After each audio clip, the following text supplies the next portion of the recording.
Votre candidat, votre directeur de campagne, contrairement à la prudence que vous avez évoquée tout à l'heure, en nous disant qu'il faudrait que les instances habilitées donnent les résultats des élections, ils viennent de donner, lui, les résultats des élections. Vous n'êtes pas choqué? Non, mais c'est une question oratoire, vous allez pouvoir répondre. Vous êtes très bien placé pour savoir qu'une question oratoire n'apporte pas une réponse. Je suis en train de vous affirmer des choses en vous posant des questions. C'est le directeur de campagne. Merci de la leçon. Non, ce n'est pas une leçon. Je sais que vous êtes très brillant, je dois vous rappeler un certain nombre de choses. Qu'on peut avoir ça dans Est-ce que c'est le Conseil constitutionnel qui a donné les résultats?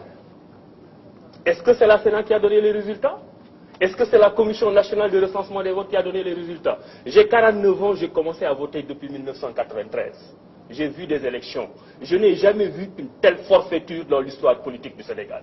Jamais. Je n'ai vu une telle forfaiture dans l'histoire politique du Sénégal.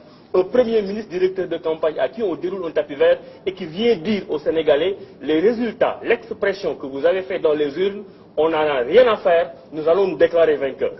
Ce qui est dommage, c'est que nous autres de l'opposition, les populations sénégalaises, ont laissé justement faire le président Macky Sall avec son équipe.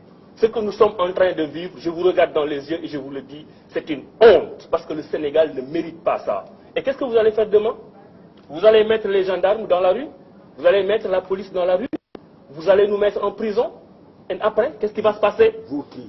Nous, de l'opposition, nous qui sommes en train de vous dire que vous n'êtes pas en train de respecter le verdict des populations sénégalaises. Et le président Macky Sall n'en a pas le droit. Et le Premier ministre Boun Abdallah Dionne n'en a pas le droit. Et la RTS n'a pas le droit. Et les Sénégalais ne méritent pas ça. Et vous le savez que c'est une forfaiture. Vous savez que c'est un coup d'État. Et le Sénégal, qui est indépendant depuis 1960, ne mérite pas ça. Qu'est-ce qui va se passer demain? Je vais sortir de la RTS, on va me prendre, on va me menotter. Parce que ce que nous sommes en train de vivre, il suffit d'avoir un tant soit peu d'honnêteté intellectuelle pour savoir que ça ne doit pas se passer dans une démocratie. Le président Macky Sall, lui, n'a pas été traité de cette façon quand il était dans l'opposition. On lui a fait tous les honneurs. Les Sénégalais sont restés dans leur dignité. Le président Abdoulaye Wade a été extrêmement digne pour lui permettre d'abord d'être candidat. Ce qu'il n'a pas accepté avec ses opposants.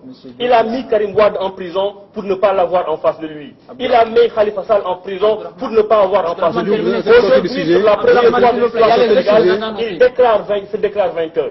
Ce n'est pas juste. Nous ne méritons pas ça. Monsieur Diouf également. Monsieur Diouf, vous allez répondre, monsieur El Hadj Ibrahima Sall. Monsieur Ibra Diouf Niokhobaye également. Comment vous appréciez ça? Mais très déçu. Et j'ai peur pour le peuple sénégalais. 5 ans de souffrance. Est-ce que